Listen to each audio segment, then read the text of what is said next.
Coogs house, and what might be the last Bayou Bucket, Houston heads to rise the matchup that they need to exploit.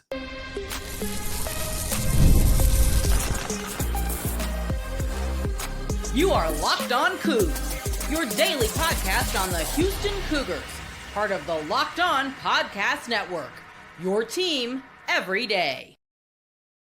Welcome to Locked On Cougars, the podcast about your Houston Cougars. I'm your host, Houston-born teacher and coach Parker Ainsworth. And whether a Houston fan or just a hater who came to say hi, thank you for making the Locked On Cougs your first listen of the day. Please make first listen each and every day here at Locked On Cougs. If you want to join the conversation, but you don't know what to say, tell us in the comments down below how you eat your rice. Are you a fried rice person, a steamed rice person? How do you eat your rice? This is brought to you by FanDuel, sportsbook with the best place to get all your last-minute deals in action on the opening NFL weekend. Actually, a weird lightning delay, NFL game on Thursday night. But more on FanDuel and that fun later, because I do want to get into today's show and talk some about the biggest matchups in Houston and Rice as they head into the last Bayou Bucket. I want to talk about some things I'm going to have my eye on and why you should too. And then last but not least, in the third and final segment, I do want to talk about what this game means as a for the city kind of game and bragging rights moment, and why I want to see it kind of revamped a little bit when it comes back, hopefully in the very near future. But first, biggest matchups in this one, big determining factors in this one. The number one thing that stuck out to me is the improvisational skills, the creativity of the more settled down version in week 2 of Connor Weigman. Now, obviously, transfer quarterback, brand new system, a bunch of guys transferred in on the offensive side of the ball, all playing together the first time in week 1 against SFA. Little bit of, put on for your hometown kind of jitters, maybe even on a couple balls got thrown, etc. But one thing you cannot say about Connor Weigman is he was not ready to make a play when everything else is falling apart, right? When the balls were snapped poorly or the pass rush broke down because of miscommunication on the offensive line or something. Again, offense coordinator knew, and a bunch of offensive linemen knew, like that all is going to happen no matter who you're playing against in your first live action, right? Weigman was able to escape the pocket, evade defenders, put one dude on skates along the sideline. He really did things with his feet that felt like high school Connor Weigman. Now, I didn't know what to expect given some of the injuries he'd had at A&M, some lower body, some upper body. Didn't know how all of that was going to play a role in the Connor Weigman Houston got, but it looked like he's ready to roll. Obviously, health is the biggest determining factor in all this. So, don't put yourself in dangerous situations, Connor. But that ability is going to have a chance to really break this one open early, because that's the 5-star quarterback he is, and that's what makes him the 5-star quarterback he is in high school, or he was in high school and was as a prospect. And that to me is something that Rice just can't replicate. Rice probably won't see this year, and ultimately is the Power 4 program of Houston just having at some point better Jimmys and Joes, not X's and O's, right? You can't draw up in the dirt everything that's going to happen in a play, but Connor's ability to evade things and make things mismatches just with his athleticism, I think, is one that I think benefits Houston's offense. Speaking of mismatches, the second big matchup I'm looking at here, the big thing I'm looking at here, is Tanner Koziol. Now, he is all systems go all week, apparently. Nothing crazy on his he dinged his knee a little bit. Scary moment there for a hot second against Stephen F. Austin. Led the team in catches, had a touchdown grab, did all that right. He looks every bit the real deal as far as being a pro tight end goes. The guy we all heard about as the top transfer target for so many Power 4 schools. Ultimately chose Houston after a brief stint at Wisconsin, right? And as I see this, look, in watching Rice on video from last week, it's the only video we got of this iteration of Rice, right? It looks like they're pretty consistent and going to hold 6 guys to the box. That means splitting Koziol out is going to kind of create some mismatches, because what defensive back are they pulling out with him when he leaves the formation is no longer an inline tight end. Best physical matchup might be more of their defensive end rush guy. Their safeties are 6', 180 and 5'11", 185 apiece at 6'7" and change and 250-ish. That's not, I mean, let's find a ways to isolate that as quickly as possible, right? Like that's not going to work in Rice's favor. The best matchup I think would be their like rush player, their like hybrid type play they run on their defense called Michael. They call him I think a rush, but Michael Daly is his name. His defensive end doesn't cover a whole lot. He is 6'2". He is about 240.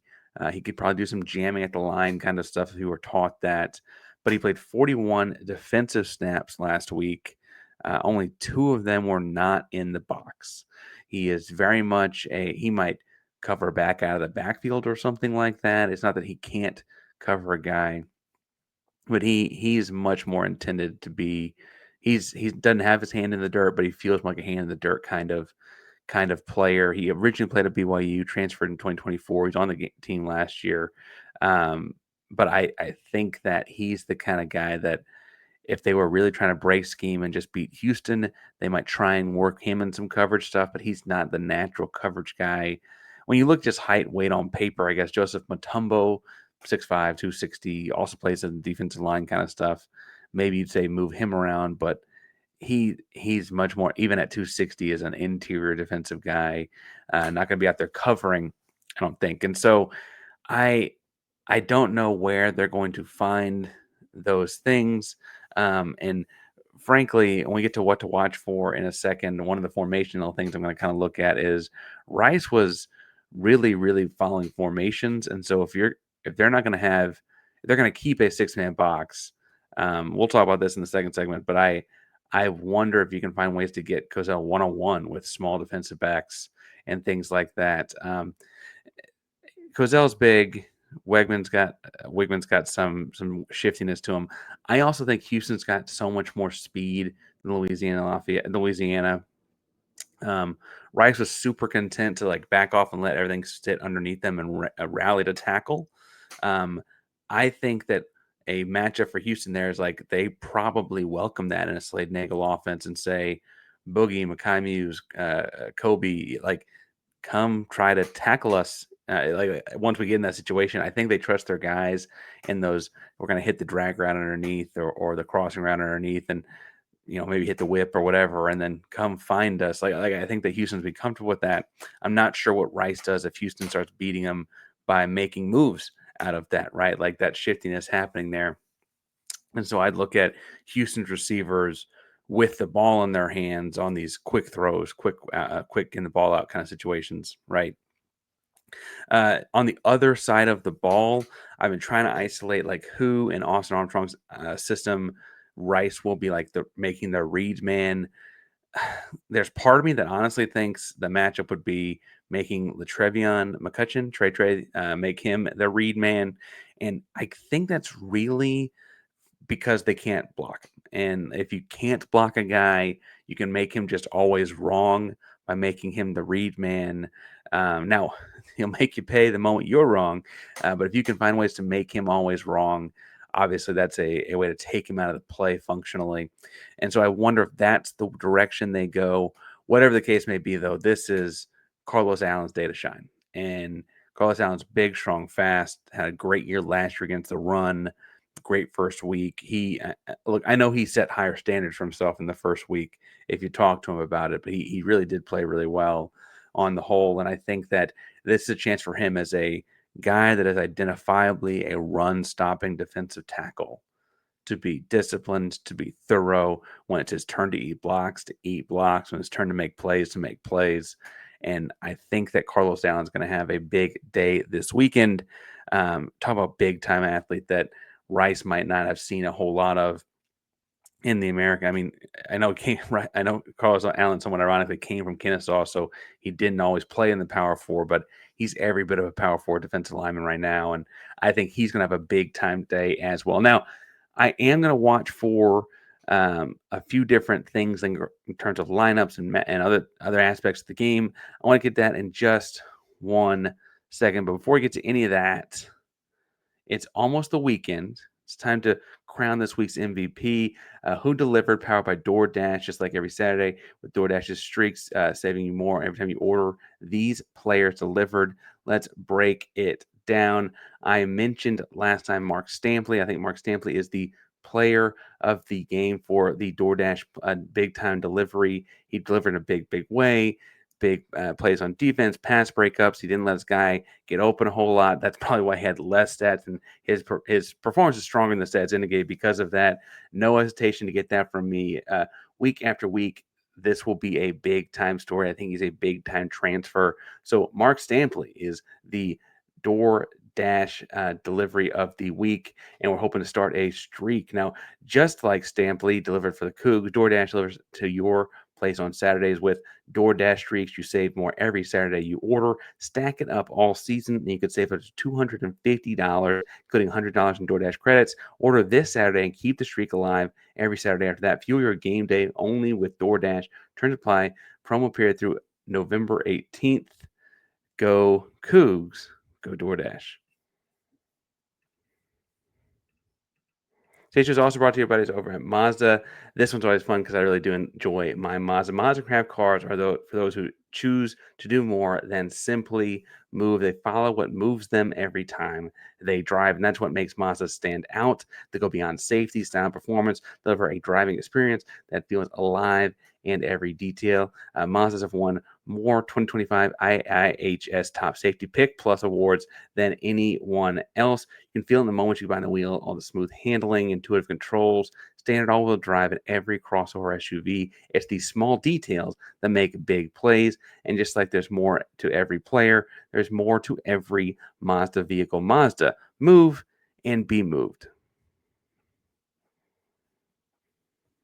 Parker Ainsworth, Locked on Coogs here, and I'm looking at what I'm watching this weekend, and I will constantly section talk about like individual like adjustments here. When they do this, what does Houston do? They have these two options in the chess match that is football.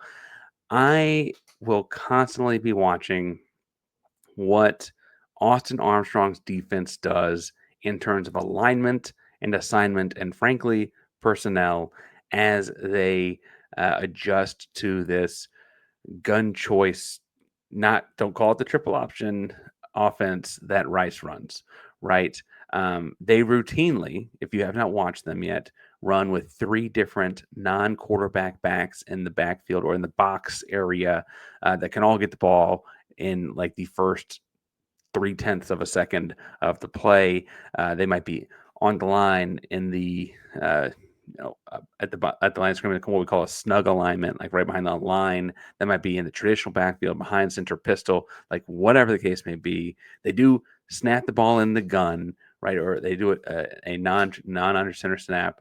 Sometimes it feels more like a pistol, but they will always be getting the ball off very quickly to one of those guys. They are credited with 9 passes. I believe only 4 of those went beyond the line of scrimmage last game. Some of those little pitch pass. It's a glorified jet sweep, right? You'll have at least 3 Cougs with hands in the dirt. Houston will always have that with Armstrong, right? I imagine Latreveon McCutchin is playing in line like a 5 or a 9 technique as a defensive end. Even if he doesn't have a hand in the dirt, he's going to be up on line of scrimmage a lot, if not all game. I wonder if you could see Brandon Mack out there. They played together for about a dozen snaps, Mack and McCutchin last week. I imagine they could play together a lot this week together and kind of have strength on both sides. Chance Bryant is a freshman, so this is a fast-paced game, and the option's a fast-paced offense with a lot of quick decisions, but they're also really high on Chance, and so I could see him getting some spin in this as well.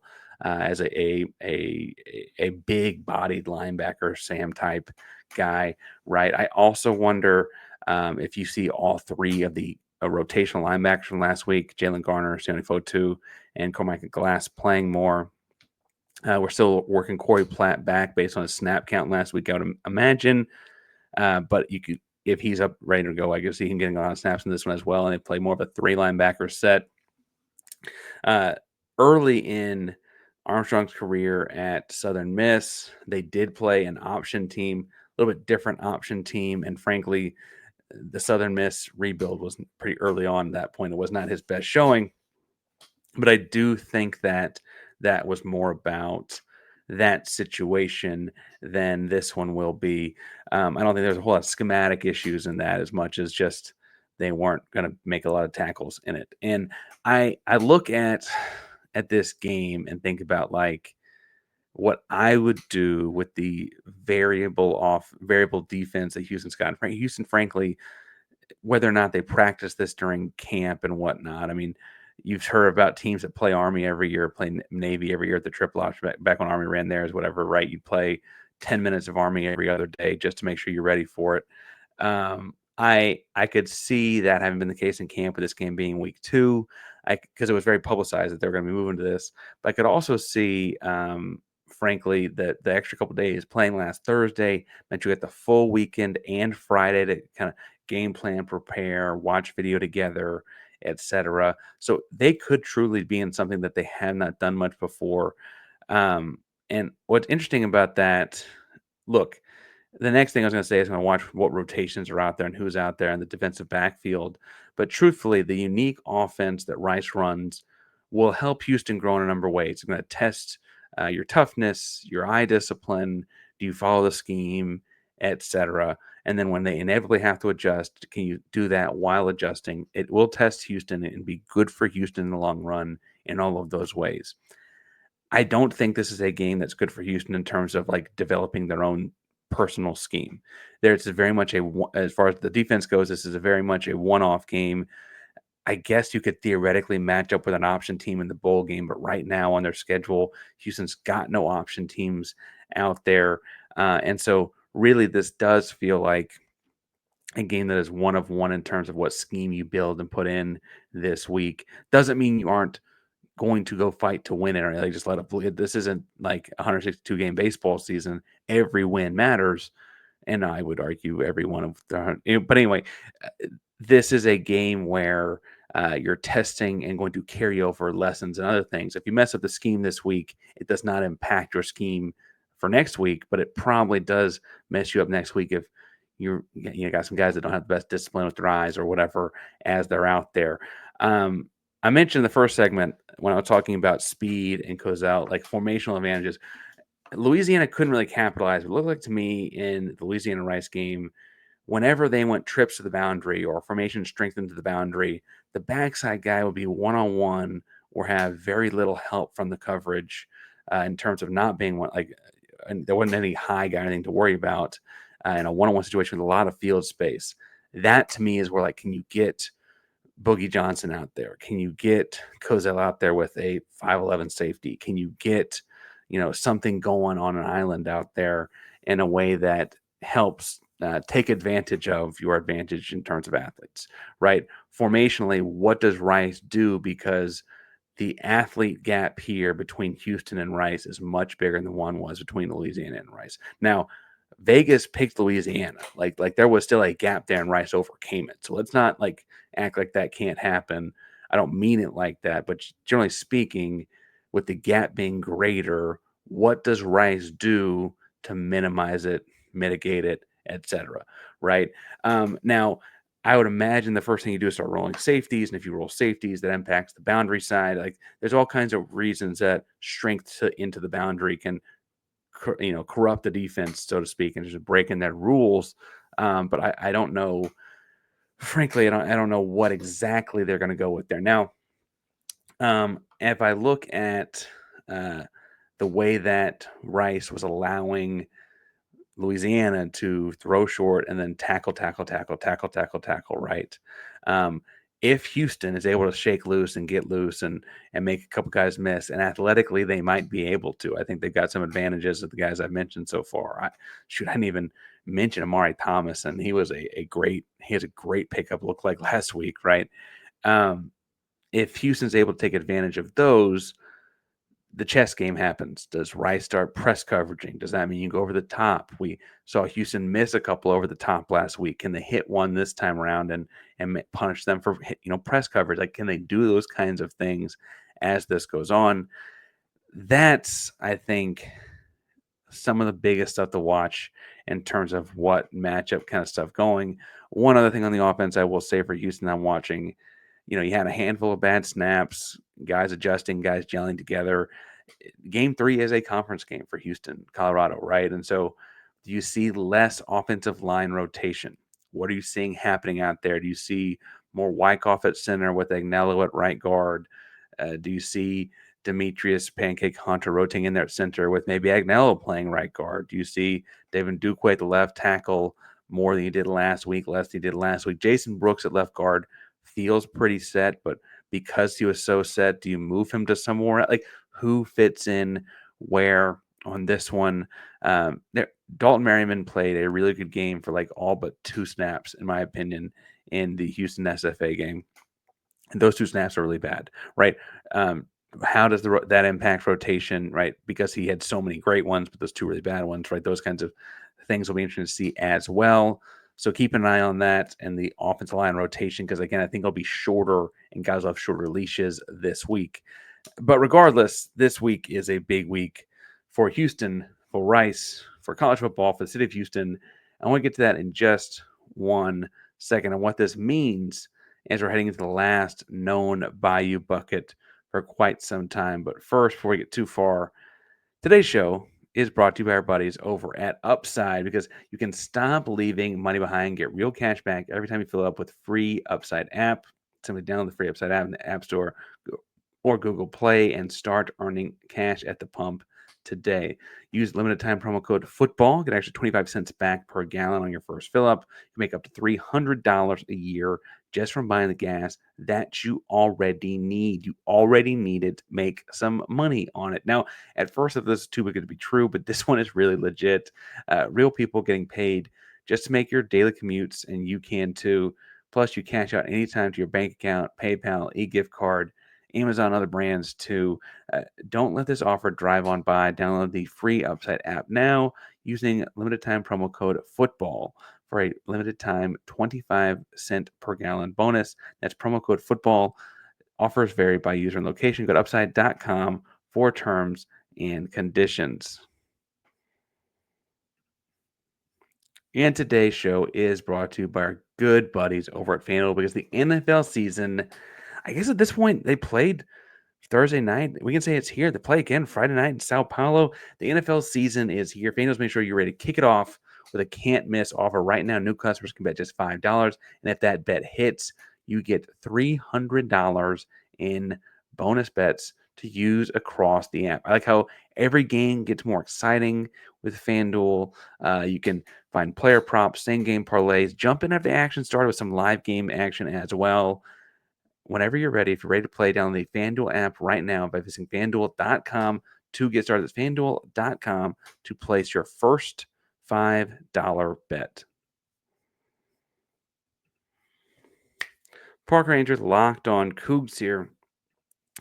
And this one is where the Bayou Bucket plucks it in my heartstrings a little bit, because this is a strong rivalry, a fun rivalry across the city of Houston. And in college football, it's kind of uncommon to get rivalries that are truly that close. I mean, I guess Tobacco Road, Carolina Duke is 15 miles, and that feels similar, but it's further, right? And Houston and Rice in the rivalry, the Bayou Bucket, is a big time rivalry game. And I think, frankly, like, you can tie it to coaching hirings and firings, right? And we talked about with Steve Helwick on Thursday's show that, like, it wasn't line item one, but part of the reason Dana Holgerson is no longer the coach and we're in the Willie Fritz stage of the rebuild is because he lost to Rice with a talented team in 2023, right?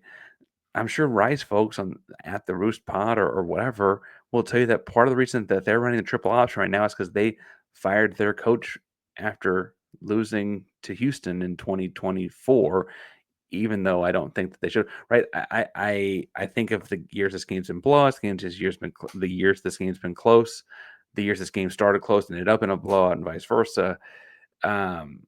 This game carries a lot, and it is looking like, at least for the immediate future, it could be the sacrifice of conference realignment. Houston moved into the Power Four, the Big 12, and the Big 12 doesn't officially require because it allows a lot of leeway based on pre-scheduled games for new members, but asks that its members play one FCS opponent, one group of 5 or 6 opponent, and one group Power 4 opponent. And there have been a lot of leeways given as schools have joined the conference and whatever. And there are some schools that have, asked to keep their rivalries, like a West Virginia with Pitt and stuff like that, that maybe means they play the extra Power 4 game or whatever. Same with, we have the conference has a couple shots at SMU, right, between TCU and Baylor. Those kinds of things get to stick around because they've asked the conference to do so. Rice doesn't fit that Power 4 box, but it is the kind of thing where, with the earliest possible option being in 2030, it feels like this needs to be a priority for one of those non-Power 4 games for Houston. You got your 9 Big 12 games, at least one Power 4 game. And while we can advocate how much fun it would be to have a couple of those, right, and all of that, and how much fun it would be to push the Big 12 and let you play a couple of those, like the one programs I mentioned have. Rice helps.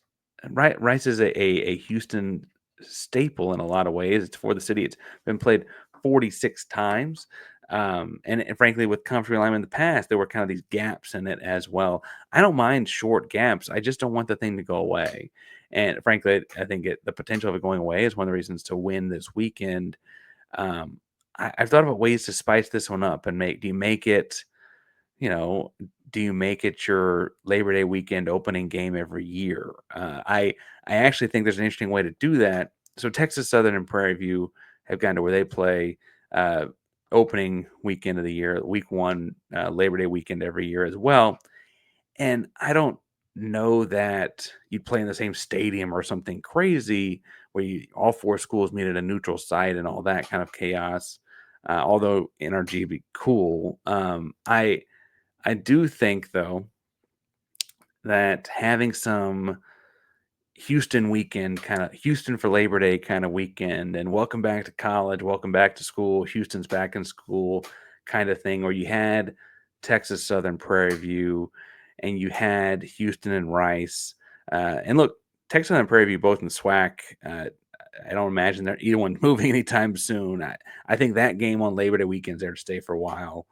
Labor Day weekend's a weekend that does not have NFL football on it traditionally. It's like right before between their preseason and start of their season, as it was this year. Can you fit something in there, or can you make it a full weekend deal where you've got a one game Friday, one game Saturday, or if it's Labor Day weekend and people aren't going to work on Monday, can you go Saturday, Sunday, or what can you do to make this a bigger deal and kind of make it for the city? You can make special uniforms for it. Rice. Well, so shouts to Section 12, Section 12X. I've got my marching Coug polo on here. I've got the light blue one, and it is beautiful, folks. Like, this thing is fantastic. I haven't worn the blue one this week because I didn't want to wear Houston blue the week that Rice is wearing their Houston blue uniform. But could you do something Houston-esque with the uniforms for all 4 schools, right? Could you really build this up starting in 2030 as a Houston for Houston by Houston kind of thing, right? Houston and Rice can wear 2 different versions of the Love You Blue kind of stuff, or maybe Houston goes red and white and Rice goes light blue and white, and we have some sort of a red, white, and blue deal there, or maybe they all put Texas things in their logos like we've had in the past, or whatever, right? I think that there's something to do. There's some way to market that as a weekend of college football in the city of Houston, a football hotbed, and so many college football fans from all over. Make it a fun thing. And it might be forced in 2030 and 31 and 32, but if it's forced and you're still doing it well, the goal would be that eventually this becomes the kind of things where college kids want to play in a big hoopla kind of thing, right? Like, it can be a bigger ordeal and a bigger, more fun kind of scenario there. Now, with it being the last game on the books in this rivalry, I do think there's weirdly a lot at stake for Houston. And I say that like, bluntly, if you lose this one, it does not feel like the rebuild's going forward. And I don't know how nice to put that.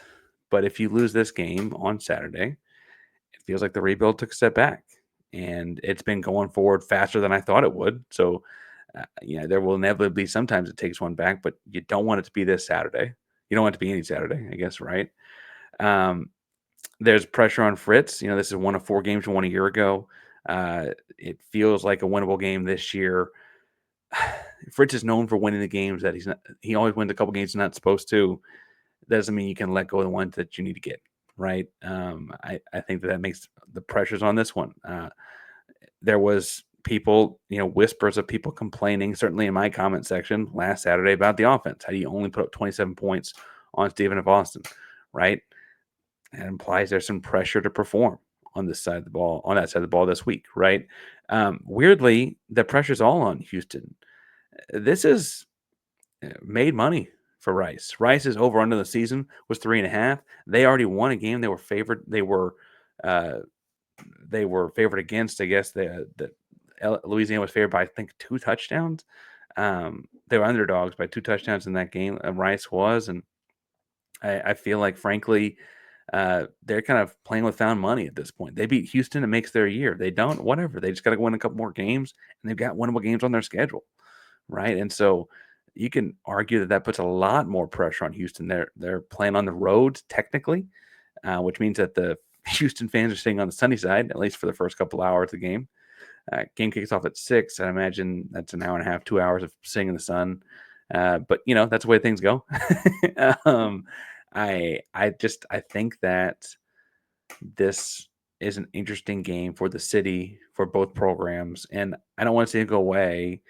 And as much as we love conference realignment and getting the Big 12 and being one of the power players in this, and with college football changing and Houston getting the Big 12, we get to be kind of in the front seat of that bus. It's certainly not a bus I want some of our friends to get off.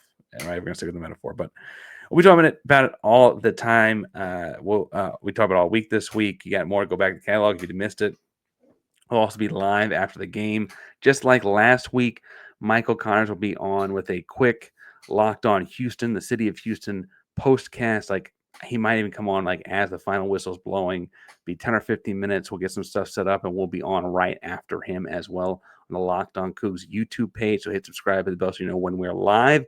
That will also be on your audio feeds shortly thereafter if you're more of an audio person. So thank you all for making Locked On Coogs your first listen of the day. Your first listen post-game as well. Locked On Coogs, primarily the Locked On Podcast Network. That means your team every day.